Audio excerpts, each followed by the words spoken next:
Assalamualaikum warahmatullahi wabarakatuh.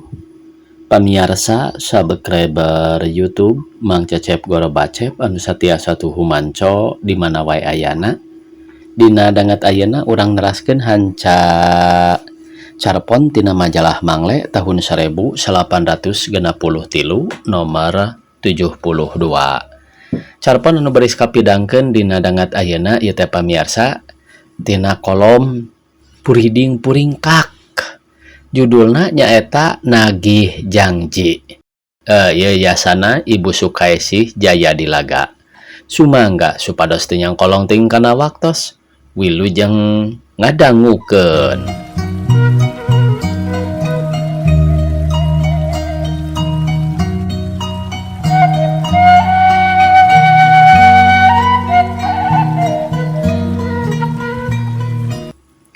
Eta imah teh pernahna lebah dapuran haur di tukangeunana aya tangkalimus doyong ngidul da jadina lebah bibir gawir pisan. Bulan ngemprai kawantu geus tanggal 14 kakayon jeung rurungkunan nuting runggunuk di sakuliah lengkob kabeh kahibaran. Tapi kaayaan di imah eta mah estu pohara simpena bangun taya nu ngeusian pisan. Nu kadenge di sakurilingeunana ngan ukur soragaang simet daun jeung sing sakur anu hirupna dinu bala-bala. Cai susukan anu sungapanana dina lengkob pasir girangeunana eta imah munggah ting gurilap katojo ku cahaya bulan.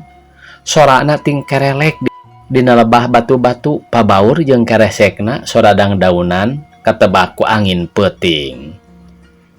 Ishak ngedang dina bangku. Titunjangeunana kadenge tik-takna sora jam nu ngagantung dina bilik. Dina mangsa-mangsa keur sepi jempling kitu. Sora jam jeung ting keresek nadang daunan di luar teh ngadatangkeun rasa keung nu taya papadana. Neng. Neng. Neng. Jam disada 12 kali. Ishak ngorejat bari ngareret kana bilik. Geus pukul 12. Pokna ngagarendang sorangan. Sora jam kabawa ku angin leutik, kawas ngalewas ngaliwatan pajaratan, netek nanjak mapai lamping pasir di pelebah kebon enteh anu sakitu mayakpakna. Simpe deui jeung surem melempem kaayaan di jero imah teh, dangan ukur dicaangan ku cempor.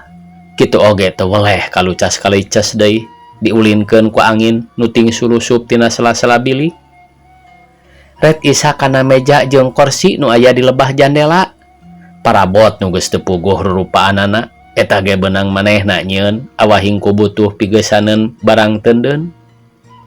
Najan geus pohara simpena sarta najan manehna ti paparakat meuremkeun panon tapi keukeuh teu daekeun reup. Pikiranana teu weleh ku malayang ka mangsa-mangsa ka tukang. Kitu deui kawang-wang bangsa nu keur disanghareupan.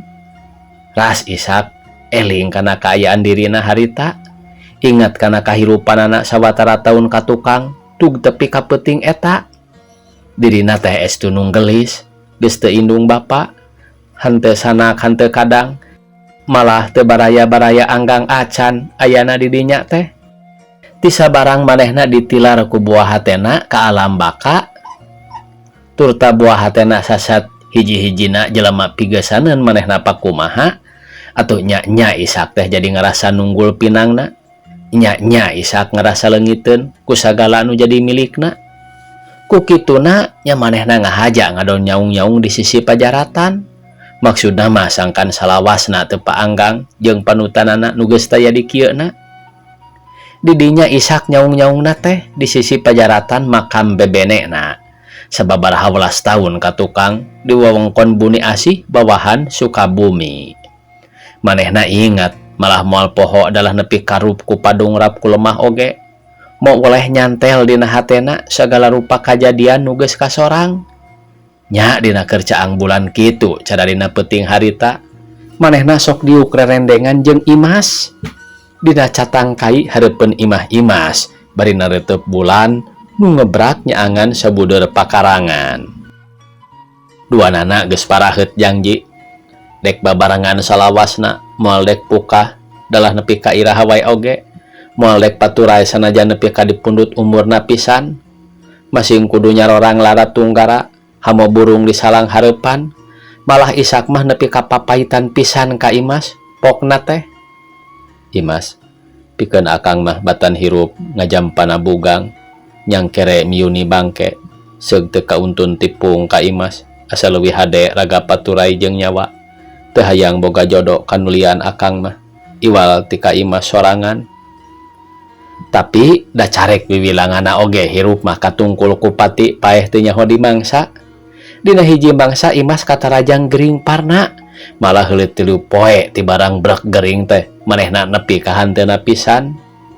Ari Imas puguh anak nunggal atuh sarta teu mangkuk sabaraha lilana ti barang Imas lastari.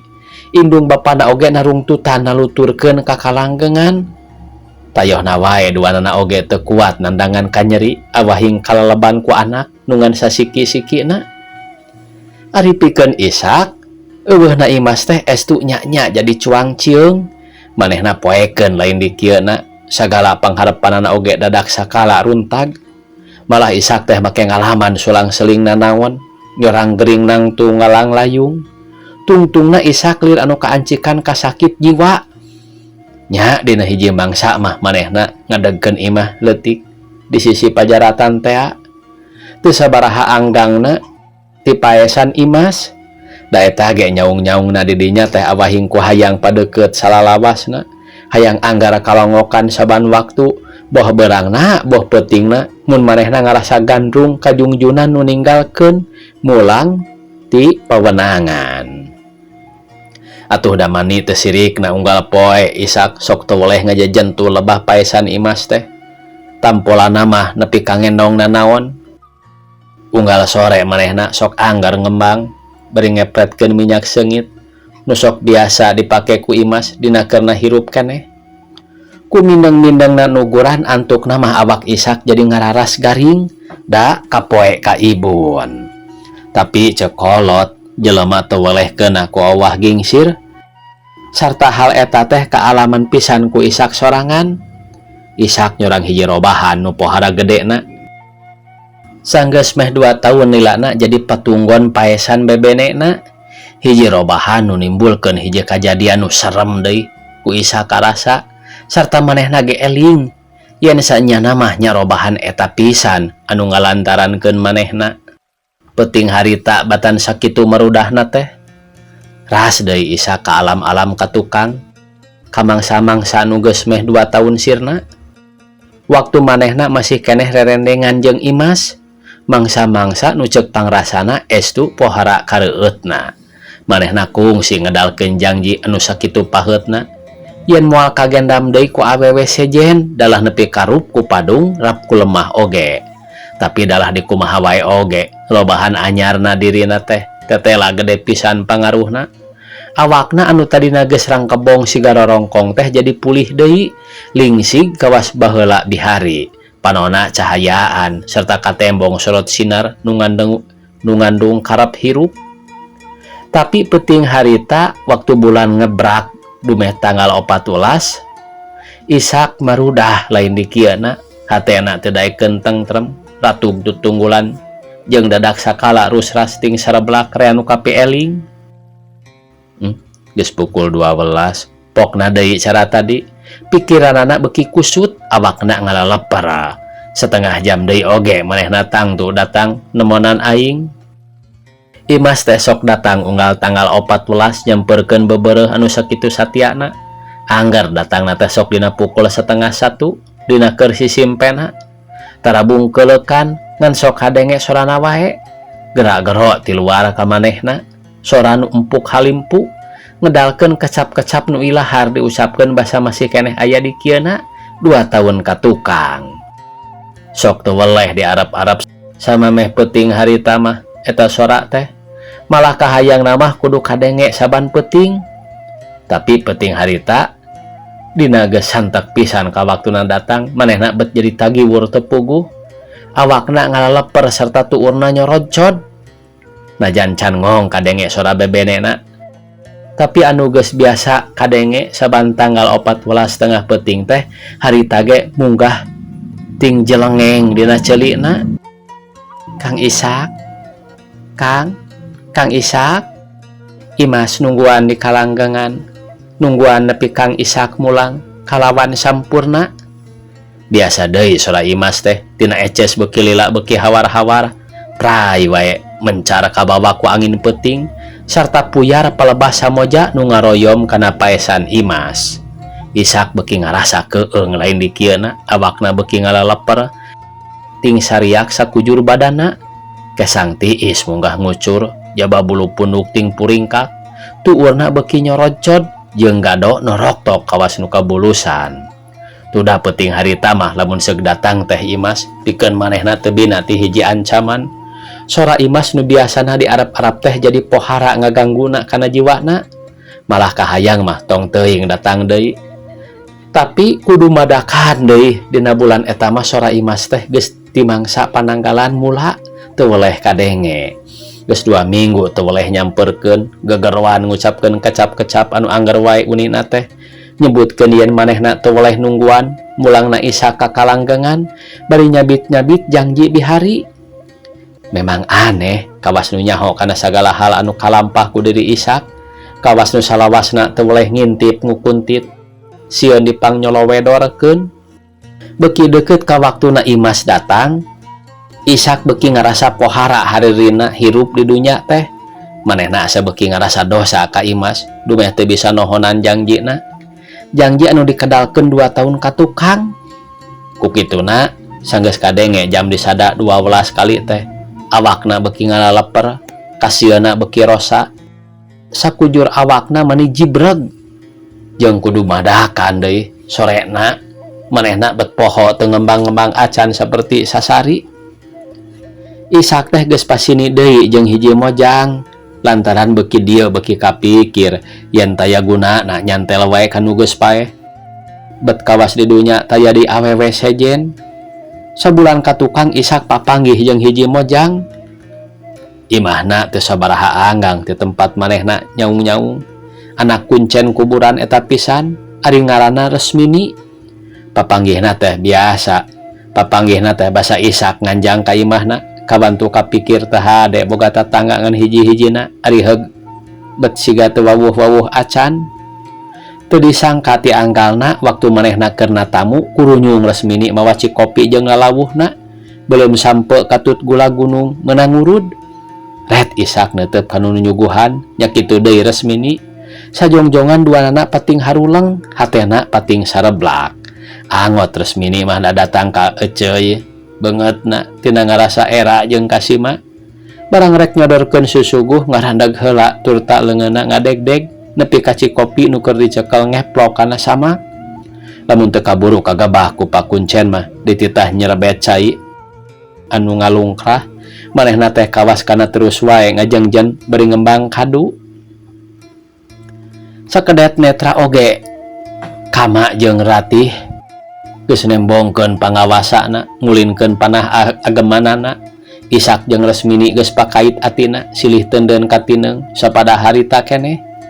Nya ti mimiti harita Ishak teu weleh ngait pikirna ka Resmini, ponya kitu deui Resmini oge teu weleh kumambang rasana ka Ishak. Itu ieu pada boga pikiran yen tungtungna mah duanana oge hamo bisa tuluy tumuluy hirup nyorangan, yen dina hiji mangsa mah maranehanana kudu ngahiji. Ti barang tepung basanya mah munggaran mah Ishak jadi remen pisan na tamuna ka pakuncen teh. Ngahaja ngadon anjang sono bari manggihan bebene, malah sok asa dosa lamun sapoe manehna teu panggih teh, asa boga hutang teu ditaur. Nya peuting harita pisan dina mangsa-mangsa Ishak keur ngalalanya carita anyar keur manehna eungkeut-eungkeut kana hambalan hirup liana tinu geus di alaman. Betras ingat kana janji baheula alam 2 tahun ka tukang, janji nu geus diikrarkeun ka Imas. Tapi naha bet dikedalkeun deui ka Resmini. Apan manehana teh lain geus paheut janji jeung leuwih hade nyangkere ngajadi bangke tinimbang meunangkeun nulian. Kari-kari ayeuna hatena dibikeun deui ka Resmini. Ishak ngareret kana jam. Ngan 5 menit deui manehna tangtu datang. Beungeut Imas beuki kapicang cam tapi ras deui ka Resmini teu dinyana-nyana pakuncen bet boga anu kitu. kawas urang gunung manehna teh tapi boga keretan banget jeung wanda awak nu sampulur.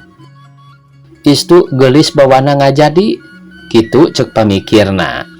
Tapi ras deui manehna kanu geus ngancik di kalanggengan duanana dibanding-bandingkeun kacipta yen Imas ge memang jelema hade wanda hade rupa malah cacak aya keneh di kieu mah cantang tuh Ishak bakal kataji ku Resmini masing nya ge nu ieu teh katitih kagelisanana. Ishak dilir tina ngalamuna. Imas geus waktuna datang pokna deui ngomong sorangan hatena ratug kuniang manehna hudang lempang lalaunan ngadeuketan jandela. Brai dibuka lalaunan panona ngincer kalebah samoja paesan Imas teh angin leler tetangkalan hiji ge taya nu endag koreak ngelak taya kendatna ku kituna atuh runggunukna tangkal samoja nu ngaroyom kana kuburan Imas teh katenjona beuki tambah angker wae beuki tambah geuman jeung pikasieun dumadakanana cahaya bulan teh bet jadi surem da kahalangan ku mega nu keur ayang-ayangan di awang-awang. Sawatara jongjongan Ishak anteng netep kana lebah tangkal samoja hayang nyaho naon anu katenjo dina waktu Imas kaluar ti kuburan. Tudah sakitu geus biasa ge manehna disampeurkeun ku Imas sora-sorana wae mah can kungsi nangenan ari kana bungkeuleukana mah.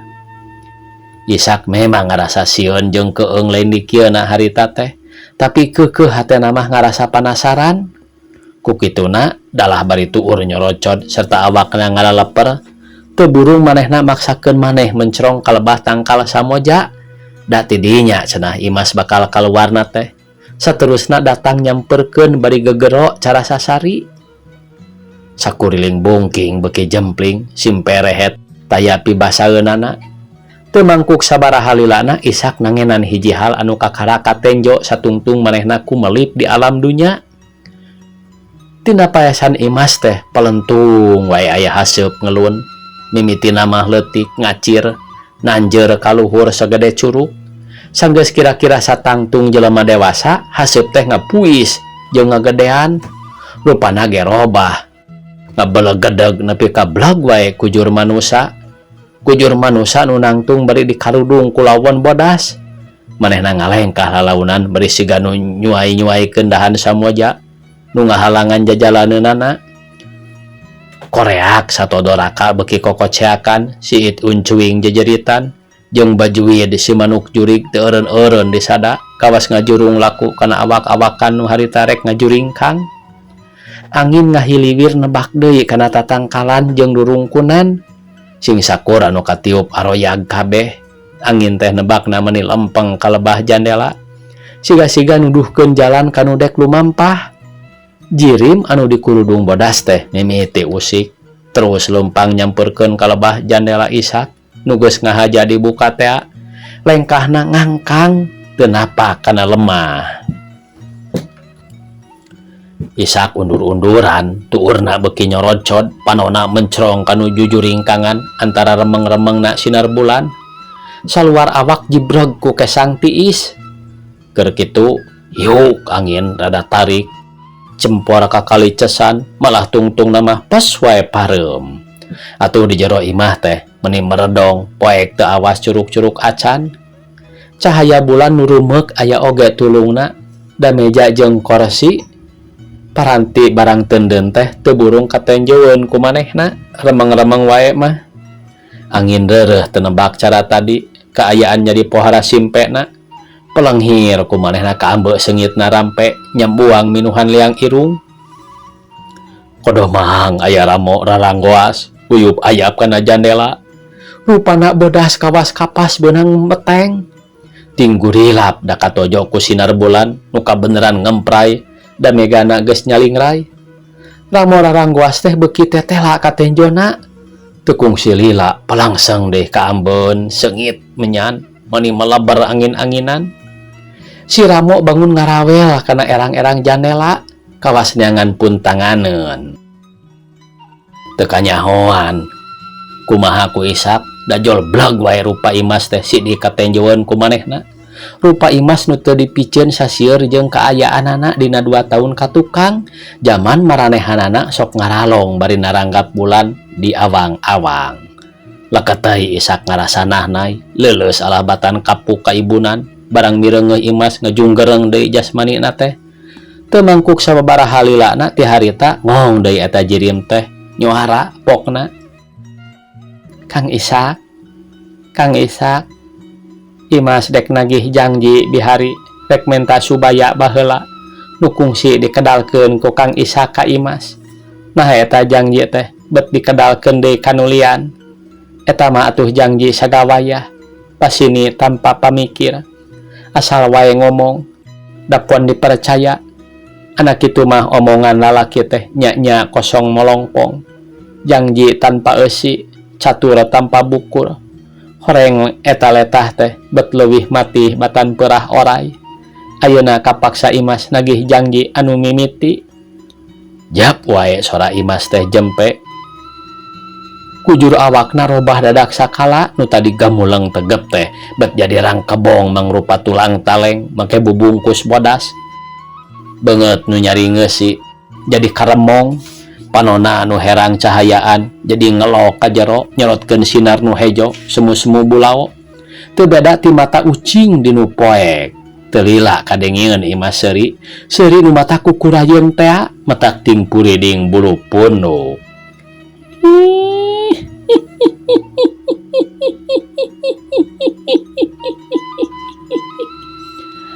Kang Ishak.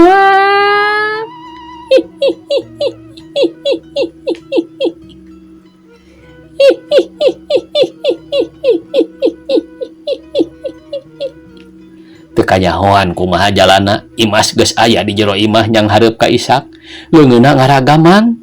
Ishak mah geus teu bisa walakaya ngan panungtungan karasa kumanehna aya nu tiis meni cambewe kana tak-takna. Ti korok karasa eungap lain di kieuna. Manehna deuk ngagoak. Tapi kalah ka ngap-ngapan da sorana teu daekeun kedal. Ishak nyengir beungeutna sepa tegetihan. Sapada harita keneh awakna cambewe kalabatan es. Leungeunna hareuras jeung teuas kawas batu. Ishak perlaya nyumponan jangjina. Caglanan tunda kajadian aheng di imah Ishak. Caturkeun bebene Ishak nu anyar nyaeta Resmini tea. Sorena Ishak jeung Resmini jarangji yen dek silih pika nyaah silih pika asih nepi ka datang mangsana ajal hamodek pisah deui. Yakin percaya pisan kana sagala ucap Ishak. Da cenah ka Imas nu sidik geus jadi taneuh ge apan sakitu satuhuna. Da kawasna lamun teu papanggih jeung manehna mah nu moal teh Ishak nepi ka kudu ngarancabang pikir teh. Resmini yakin yen Ishak teh hiji-hijina lalaki nu memang beunang dicekel omonganana. Ku kituna atuh manehna teh geus gilig yen dek usaha sateka pola sangkan beubeureuhna teu diririwaan wae ku bebenena baheula nu sok teu weleh marakayangan. Ishak teh memang mineng nyaritakeun pangalamanana ka manehna. Resmini memang boga niat pikeun nyingkirkeun eta rurubed sangkan panutanana ulah diganggu wae ku lelembutan Imas. Bubuhan anak kuncen nu geus biasa pagaliwota jeung pangeusi astana atuh. Nya teu wudu manehna teh make rea kanyahona kana urusan dedemat-dedemit.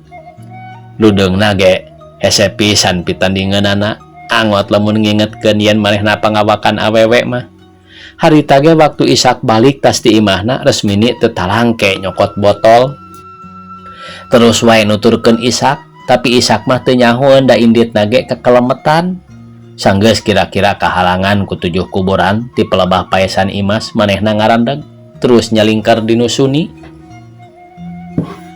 Ti barang neng ngadenge jam disada di imah Ishak teg wae hatena yen cenah sakedeung deui ge Imas bakal bijil tina paesan da apan ceuk Ishak oge.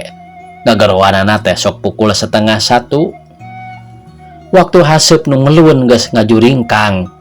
Ngajugjug ka imah Ishak, Resmini buru-buru ngababeskeun botol bawaana teh kana lebah liang nu ngalewong. Nu ngalewong na paesan Imas. Tidinya gura-giru nyalingkar bari nungguan datangna deui. Manehna teu ieuh nyangka yen Ishak harita nepi ka hanteuna dicekek ku lelembutan urut beubeureuhna. Da apan cenah biasana oge ngan ukur sok gegerowan wungkul. Heuleut sawatara menit jirim nu mangrupa kujur manusia bodas teh datang deui kana tempatna. Katenjeun ku manehna yen mimitina robah jadi haseup nu mulak. Beuki lila beuki leutik nepi ka cir wae jadi segede curug. Teu kungsi lila sedot wae nyedot ka handap kawas aya nu nyerot ti jero. Mabas kana liangna nu geus dihalangan ku botol kosong tunda Resmini teh. Haseup teh memang geus asup kabeh kana botol. Resmini buru-buru ngojengkang, botol dicocokan pasekna kera. Tidinya mah manehna teu talangke muru ka Imah Ishak. Angkanana mah rek nyarita yen usahana geus hasil. Tapi pohara kageteunana yen di jero imah teh geuning maneh pohara medemna. Taya curigana naon, gajeleng wae manehna kana panto, bubuhan pantona oge geus meh ajud atuh, da kusakali nyendak teh. Bru wae rubuh. Blus Resmini asup sarta Uyup Ayap neangan kerekan, maksudna rek nyenget cempor. Barang keur Uyup Ayap kana pamidangan, gebeg teh manehna ngagebeg datang ka ti buburanjak. Da ngarampa barang nu pohara ti isna meni cambewek lain di kieuna. Tapi barang disidik-sidik si mana horeng geretan anu keur diteangan pisan ku manehna. Cekes wae dihurungkeun, lampu diseungeut da kabireungeun aya dina meja. Barang ngareret ka gigi Resmini memehan ngajerit da katenjeun ku manehna. Ishak nyanda dina bilik, sirahna ngalek-lek semunikel, beheungna Marius, panonna molotot kaluar tina kongkolakna. Jabak letahna ngelel, sungut rada nyengir bangunahan kanyeri. Geus kitu kuduna meureun dumadakan wae harita teh gajelong wae aya ucing luncat ka jero. Eta ucing teh dibeberik anjing ti luarna. Tariking cilaka, hayoh deui eta ucing teh ngalengkahan mayit. Ari geus kitu mah les wae ngiles teuing ka mana jigna. Teuing perbawa mayit Ishak kalengkahan ucing, teuing pedah Ishak paeh kapaksa jeung masih keneh aya kapanasaran. Sapada harita keneh nyawa manjing raraga. Resmini ngagabag satakar kebak barang mireungeuh Ishak kukulisikan sarta tekung silila ti harita. Kuniang wae hudang, panonna nu molotot teh buburi lengan deui muncereng merong ka manehna siga-siga anu ngancam. Ishak ngalengkah bari rumanggieunan nyampeurkeun ka Resmini. Peta leungeunna siga-siga anu dek ngarangkul bari ungkug-ungkugan, huntuna nyangereng siga nu rek ngegel. Deragdag atuh Resmini teh lumpat muru kana meja, da manehna nuna botol nu dieusi Imas teh di dinya. Tapi teu ku hanteu, bro deui lampu ragrag nepi ka remek pisan da kadupa ku manehna. Atuh pas bae pareum. Kaayaan jadi medem deui cara tadi, keur kitu kadenge Ishak ngegerem, sorana beuki asa deukeut wae ka manehna. Malah geus rada lila mah manehna jadi bisa rada awas.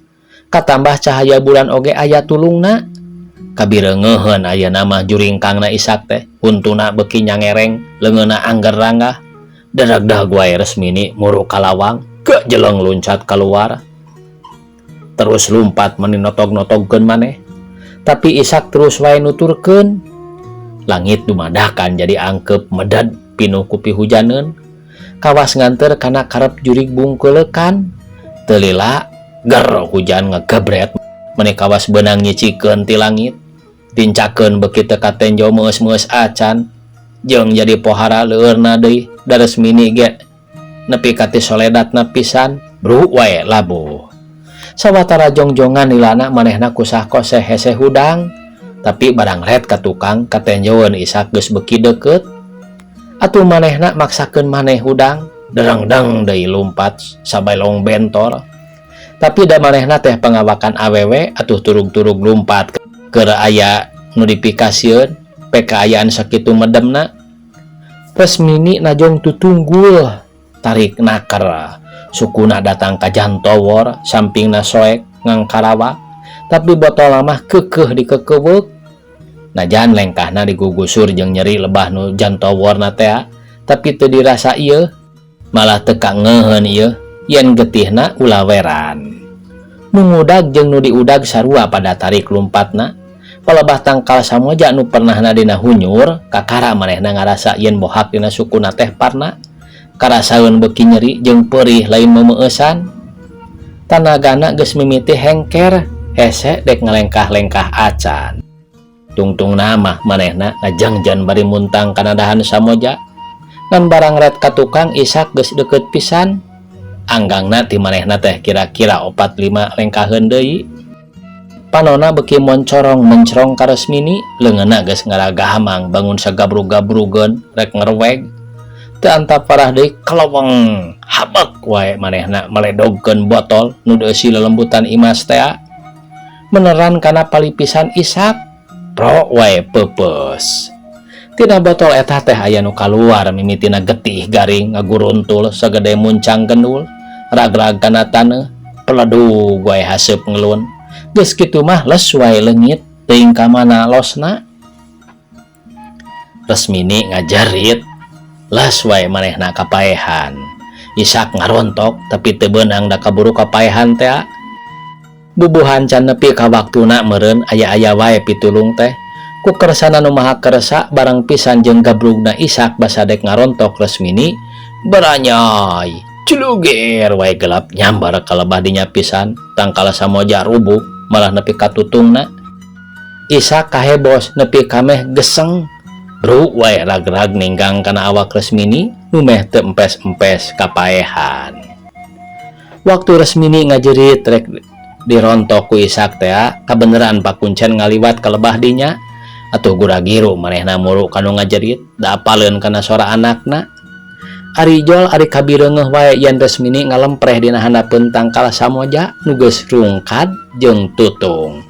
Ret deui kana awak Ishak nu sakitu ruksakna. Teug wae yen paehna teh geus tangtu kabentar gelap.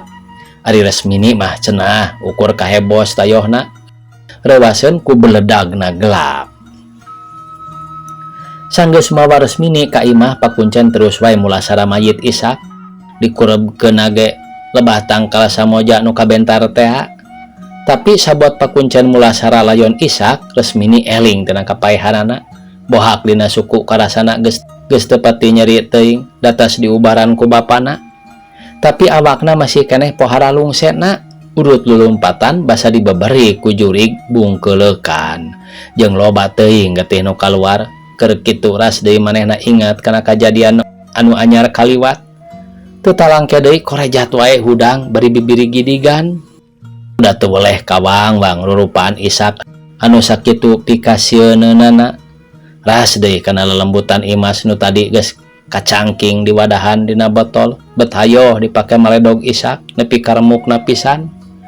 Resmini mimitih marmir sieunun Imas ngaririwaan pedah geus digunasika. Tapi kumaha behna bae ceuk gerentes hatena.